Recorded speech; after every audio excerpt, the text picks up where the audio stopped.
G'day, Tragic here, and welcome to the next pack opening. This one is the 3 Trials, Lord of the Rings, the second in the Ringmaker cycle. Now, I'm a bit in two minds about this cycle so far. I think the actual player cards have been extremely good, but I haven't been very impressed with the quests on paper. I'm not a big fan of this time mechanic, and the last quest had all these weird rules about, like, while it had some very well designed locations, which I really liked actually, it had all these weird questing functions where you just, like, you wouldn't have to kill everything, you just have to survive like a barrage of attacks and then you're good. I wasn't a big fan of that. Anyway,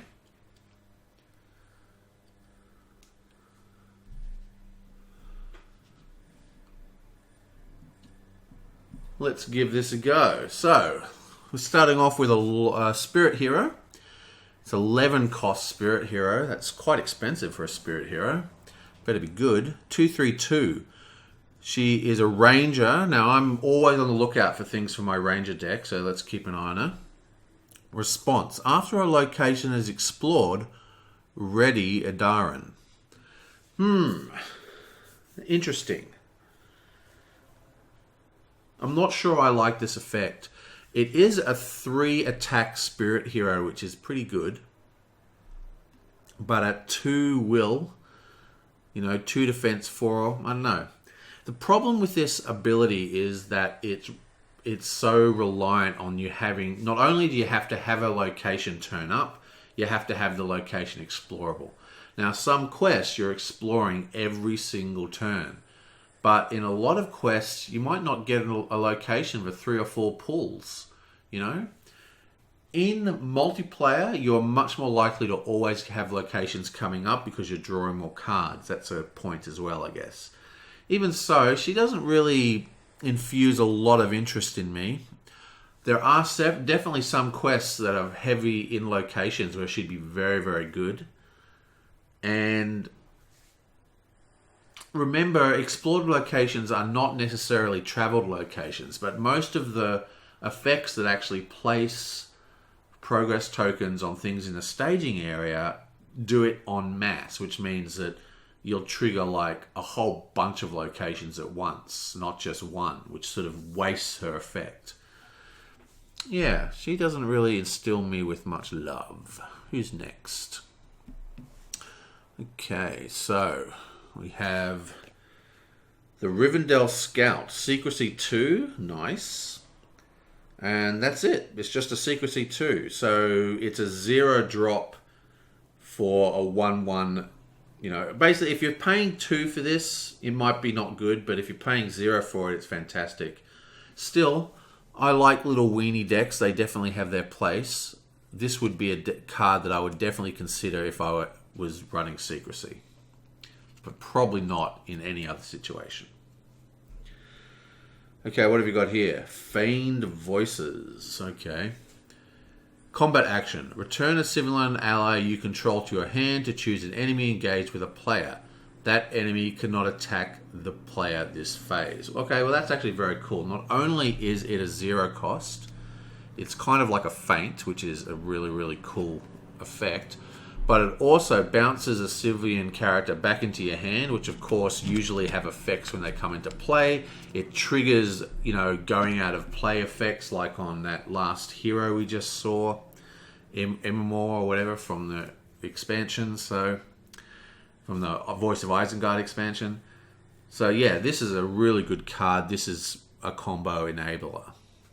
Okay, let's see what we've got here. We have however you pronounce that, Rumul, whatever.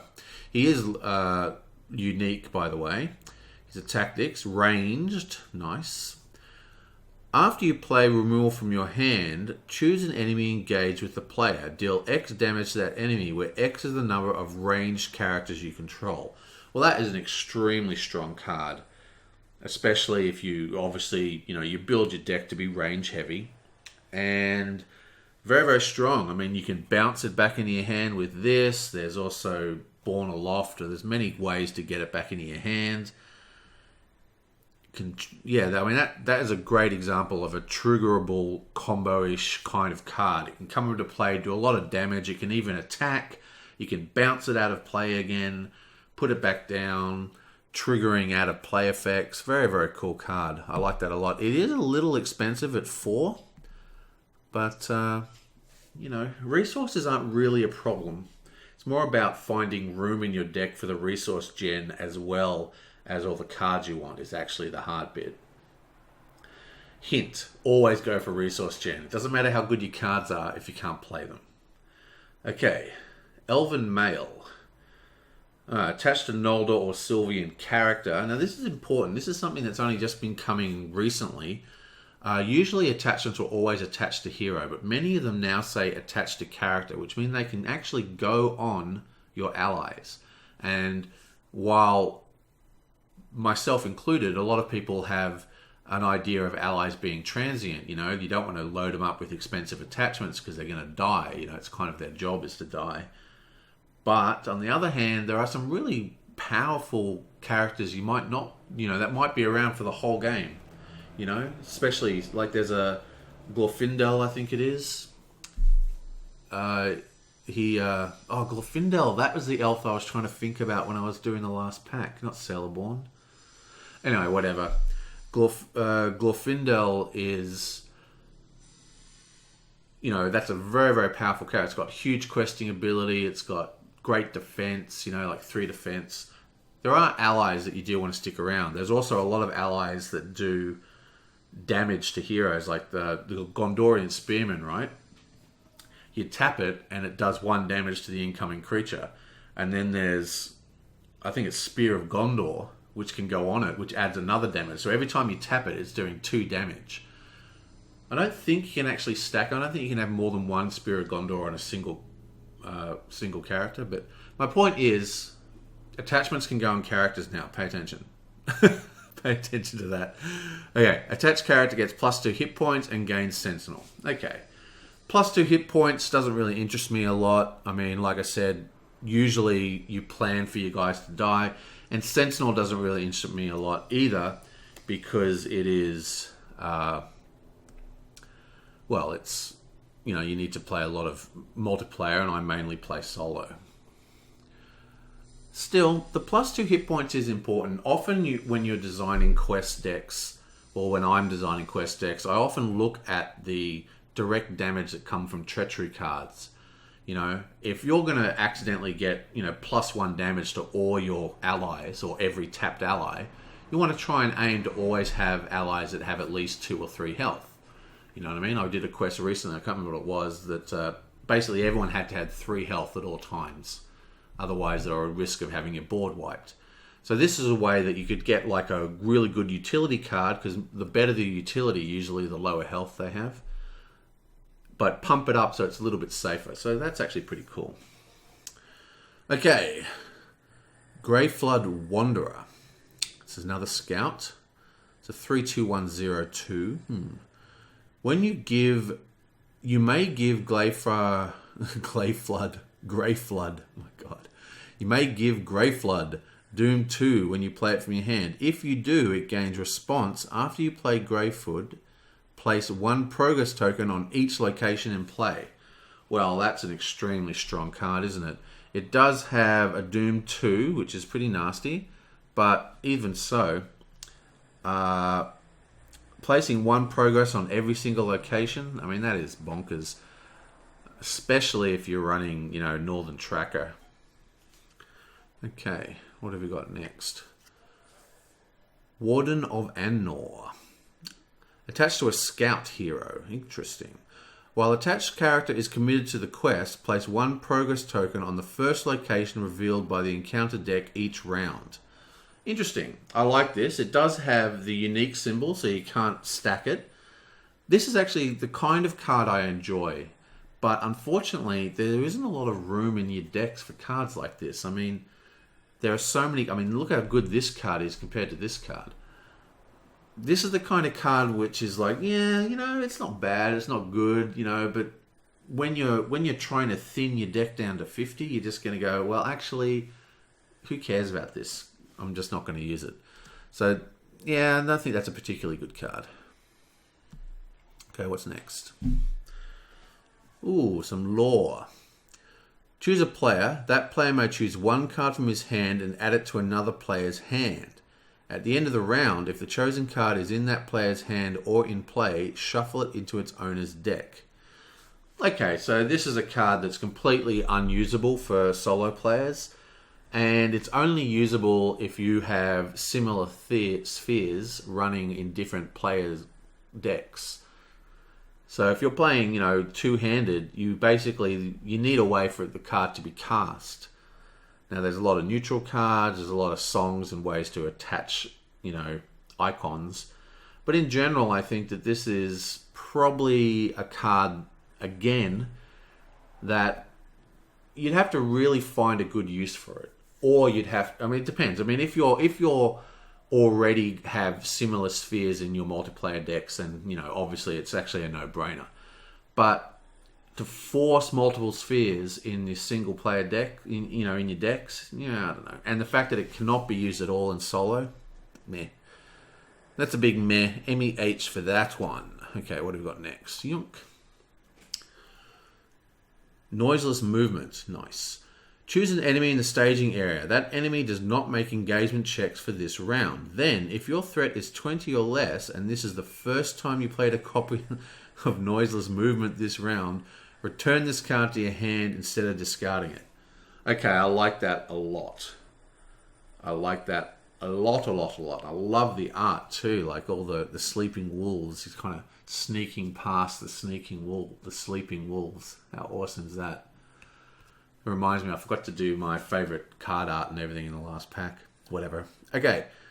This is a great card. Obviously, it takes a very specific deck design to really take advantage of its secrecy. But even if you don't have the secrecy, it still only costs 1, and it still stops the engagement check for a turn, which can be a huge thing. Okay, what's this one? Leaf Brooch. Attached to a hero, limit 1 per hero. The first event card you play each round that matches the attached hero's printed sphere gains secrecy 1. Okay, so this is an absolute no-brainer. Unbelievably good. There's I think it only works on hobbits, but there's a card that when you can attach it for free, it's a 0 cost, and when you discard it, it lowers the cost of an event by 3 or 2 or something. But the point is, if you have this in play and you have that other one, you can actually get turn 1 greetings out. You know what I mean? So the hardest thing with secrecy is staying in secrecy, like staying underneath the secrecy, and giving you a little bit more leeway in the ability to play those expensive greetings is very, very good. Like, for example, one of the things that a lot of people do to get more threat reduction is to run 3 or 2, usually, Dwarven Tombs and 3 greetings. So you've got 3 greetings, right? Plus you have 2 tombs. But the thing is, the tombs then turn the greeting into a +4 instead of a 3 to cast. This way, they're not even costing an extra resource to cast those out of the ground. That's really cool. I really like this card. I think it's actually quite...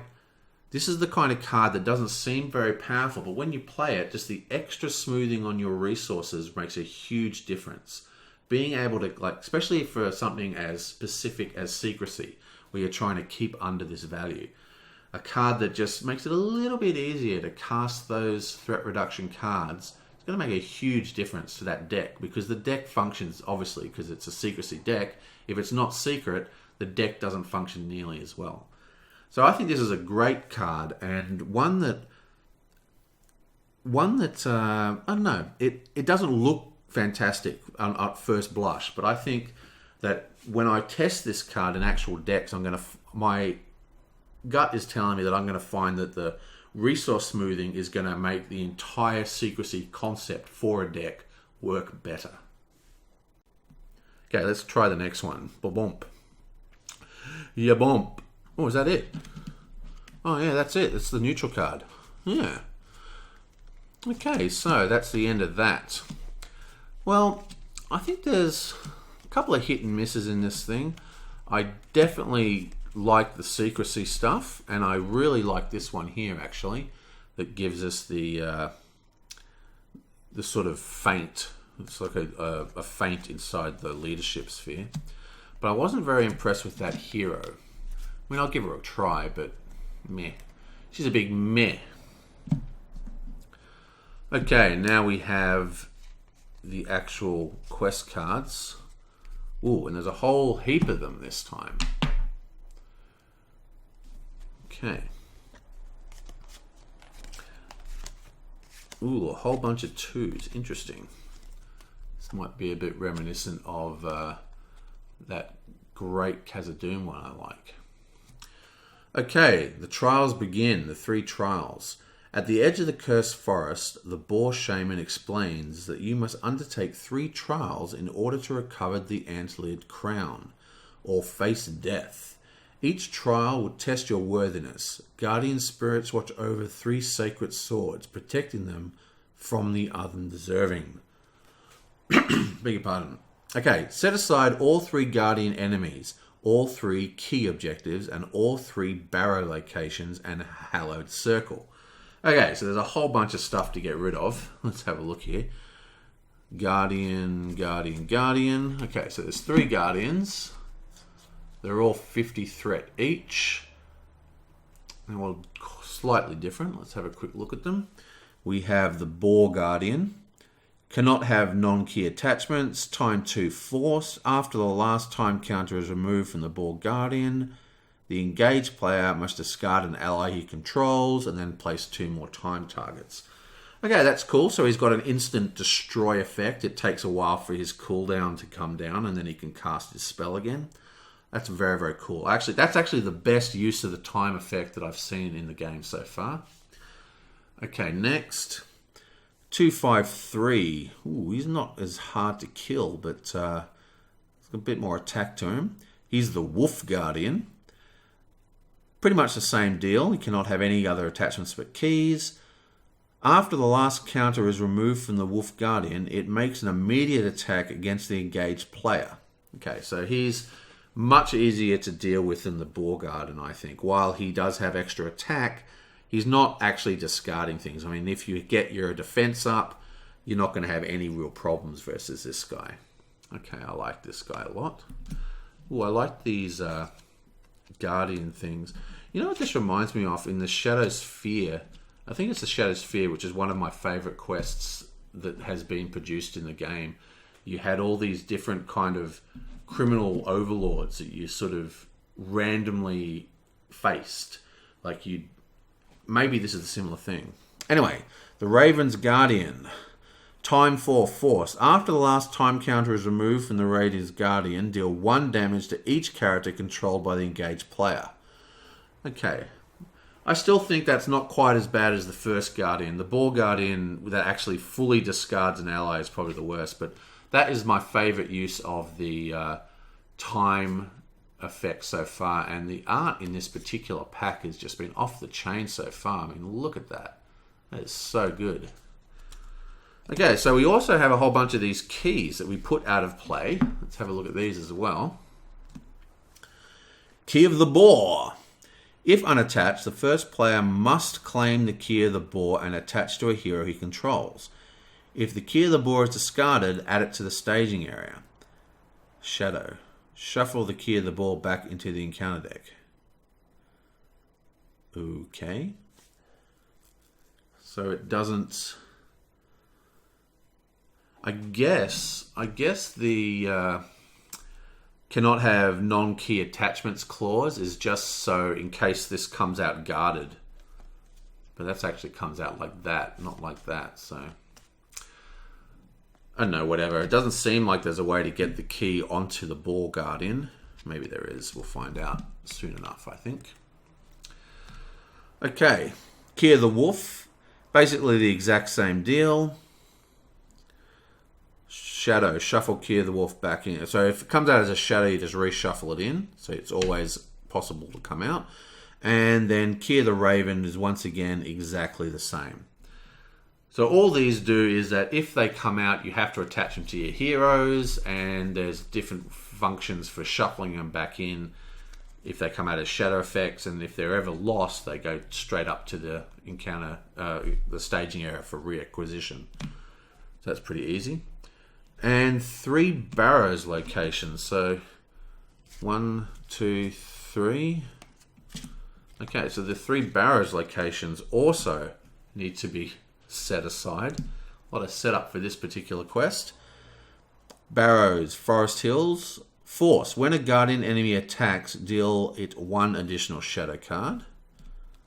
And that's a force, so that doesn't matter whether it's traveled or not.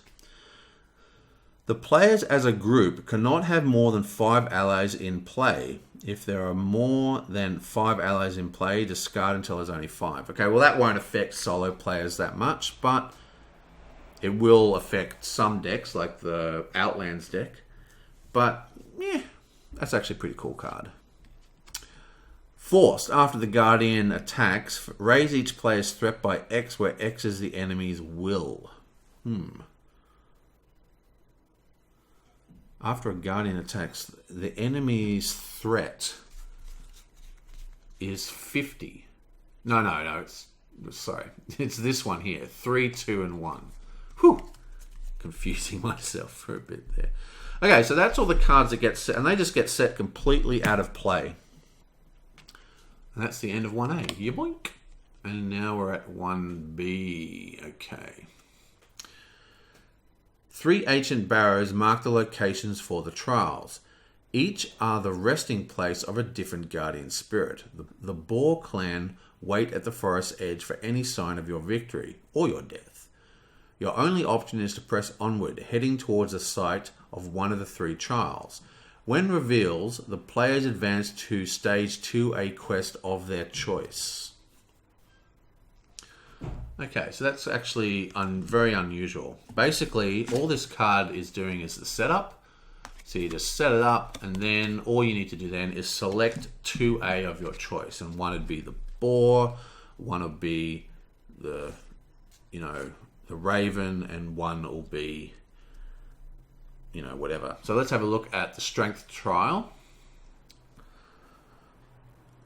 A rotting corpse guards the inner chamber of this barrow. Holding in its grasp is a worn sword that looks like the one of the keys the Boar shaman described to you. When you reach for the key, the guardian springs to life and attacks you. When revealed, randomly choose one of the remaining set-aside guardian enemies and one of the remaining set-aside barrow locations. Reveal them and add them to the staging area. Find the set-aside key objective that shares the trait with the one just revealed and attach it to that enemy. Okay. So, this is actually a very, very cool quest. I'm digging this one immensely. So, we basically, we have to fight these. These are randomized, but these aren't. The keys aren't. And the keys are the objectives. These are obviously the 3 things that we have to get in the trial. Excellent. What's the next stage? Each guardian enemy engages the first player. The barrow's locations cannot be an active location and are immune to player card effects. Wow. So these quite nasty forced effects cannot be... We can't get past them. You cannot, and these probably stack. So what happens is when you do your first one, boom, you just have this, and then the next one you have this, and then the next one you have this. That is hugely important. Wow. Hardcore. Each guardian enemy attacks. Barrow's locations cannot be the active locations and are immune to player card effects. It's very, very strong. When the players control the current trial's key objective, add all the barrow locations in play to the victory pile and immediately advance to stage 2A of the player's choice. If all stage 2 quests have been defeated, advance to 3A instead. Right. So, luckily, these don't stack. So these actually get discarded as you play. You just can't get rid of them. So you still need to do slight questing to just make sure... I guess you're still drawing from there's still a staging step, so you're still getting other enemies and things coming out. But as soon as you kill the monster, you get the key, and then you just choose to go to the next trial. And these will probably be exactly the same. I'll just quickly run through them. A huge barrow tower stands before you, cold mist enveloping the entrance. The key is somewhere inside, but a heavy chill fills you with dread and unease. Yeah, so it's exactly the same on the setup and exactly the same for here. And the last trial. You have found the barrow where the trial should take place, but the key cannot be found. Are you sure the key's guardian is watching you? Where is the key? And same deal again. We fight the last of the 3 monsters. Remember, we're discarding these each time, and we get the last key. And then once we've done that, we're at 3A. Woohoo! The antlered crown. Okay. That's weird, because there's actually a box called the antlered crown. Okay. You have finally completed the trials and recovered each key. None have made it this far before. You hasten to the hallowed circle in the center of the forest. All that's left to insert the... Oh, that's my phone. Okay, I'm back. Where was I? Right. You have finally completed the trials and recovered each key.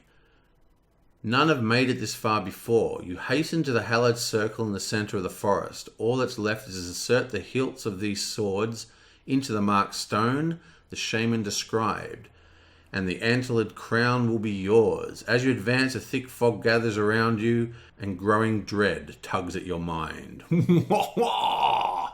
Okay, so add the hallowed circle to the staging area. Reveal each guardian enemy in the victory display card, adding them to the staging area. Nah, awesome. Okay, this is a cool quest.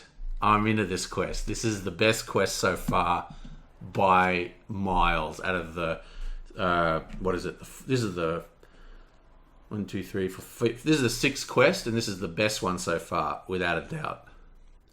Okay, hallowed ground. Let's check this out.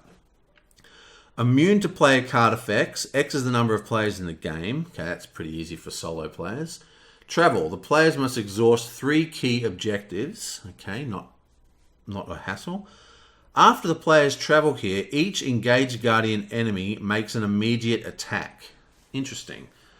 So why do we want to travel here at all? I guess we have to clear it before we finish the quest. Let's flick it over to 3B. Out of the fog, the angry guardian spirits engage once more, determined to stop you from retrieving the crown. You desperately rush to the circle while fending them off. Each guardian enemy engages the player who controls the key objective with a trait shared by that enemy. This is a really good quest. Players cannot defeat this stage unless the hallowed circle is in the victory display. If the players defeat this stage, they win the game. Okay, so we can actually defeat this stage without killing the guardians. But that would be lame. Definitely going to kill the guardians. Okay, well, that is awesome. So we go to the 3 places. We fight the 3 guardians. We get their keys. And then they come back and we have to fight them all at once. And that is seriously cool. I love it. I reckon that is absolutely an awesome quest. Okay, so let's have a look at the rest of the monsters.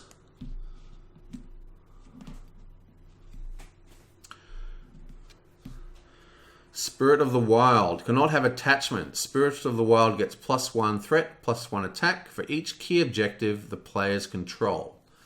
Interesting. Again, really nice art. Whoever did the art for this pack is pretty damn good. Wow, there's lots of these guys. Okay, next. Cursed Forest. Okay, it's only a 3/3. Meh. Travel. Search the encounter deck and discard pile for a spirit enemy and add it to the staging area. This guy is a spirit enemy. So he's going to be very, very hard to get rid of. You know, probably because he's already dead. Grim Foothills, Doom 2. X is the number of players in the game, while Grim Foothills is in the staging area. Progress must be placed on Grim Foothills before it can be placed on the active location. Who cares? That's awesome. That's actually good. I mean, I don't have any problem with that card at all. I'd be very happy to see that over a lot of the other cards that have been coming out. Curse of the Wild Men. When revealed, deal 1 damage to each non-unique character in play. If the players control 3 key objectives, Curse of the Wild Men gains Surge. Interesting. I like how this ramps up. The longer the quest goes, the more difficult it gets. I also like that it's not trying to retard the basic ideas of card games by doing hand destruction. Like, hand destruction is a trait that's very, very good for dueling games, you know, when you're destroying your opponent's hand. A great tactic. Solo game, co-op game, it's just unsatisfying. Okay, the Guardian's Fury. When revealed, each Guardian enemy makes an attack. If there are no Guardian enemies in play, reveal a random Guardian enemy from the victory display and add it to the staging area. Nice. Shadow. If the attacking enemy is a Guardian, that makes an additional attack. What was this shadow? I haven't been reading out the shadows again. Attacking enemy gets +1 for each key objective the player controls. Okay, so again, the enemies can come and go. I like this. This is cancelable, so having a couple of tester wills is really going to make a difference. But all in all, I just love the theme of this one. Wild Tenacity. It looks like there's going to be two treacheries for each Guardian. This was for the undead guy. This is for the crow dude. When revealed, remove X time counters from each enemy in play with the time keyword, where X is the number of players. And it's got the same additional shadow cards. Oh no, this one's a second attack. This one gets 2 shadow cards. Awesome. Oh, there isn't one for the other. Maybe we'd already done the other one. I guess. No, that was a bit upsetting. Should have been two, and then 2, and then another 2 for the other Guardian. Well, that is by far the best quest of this set so far. Absolutely love the idea of it. Can't wait to play this one. Really, really cool thematics, great mechanics, and nice, interesting things going on. Top marks. Very happy with that. Yes. Okay, so, well, that's the end of that. Let's have a look at my favorite player card and my favorite player card. Can't remember back that far. Okay.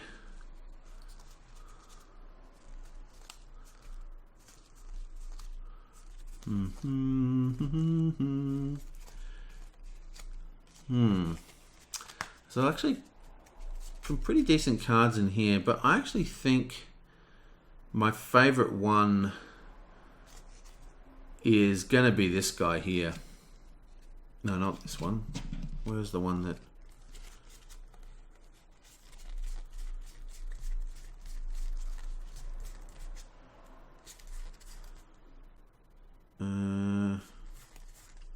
Oh no, that was in a different pack. Okay, I'm confusing myself because I'm doing so many pack openings at the moment. Yeah, I think I'm going to go with this guy here. I think this is going to be a very, very powerful card if you get the combo functioning correctly.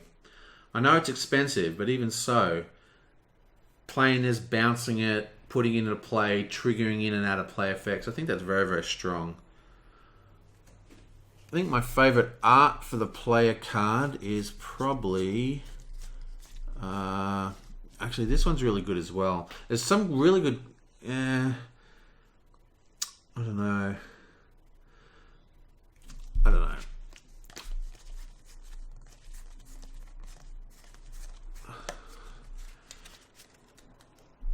And...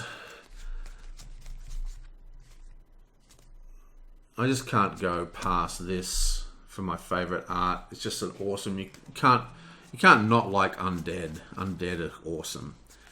I don't like this blue ghost. Looks a little bit, Star Wars Undead Jedi to me. But this is pretty cool though. It looks sort of like the red weed from War of the Worlds. Yeah, this is a very, very cool quest. Definitely the best quest of the game so far, of this expansion so far. So, that is the 3 trials. Very, very good one. See you next time.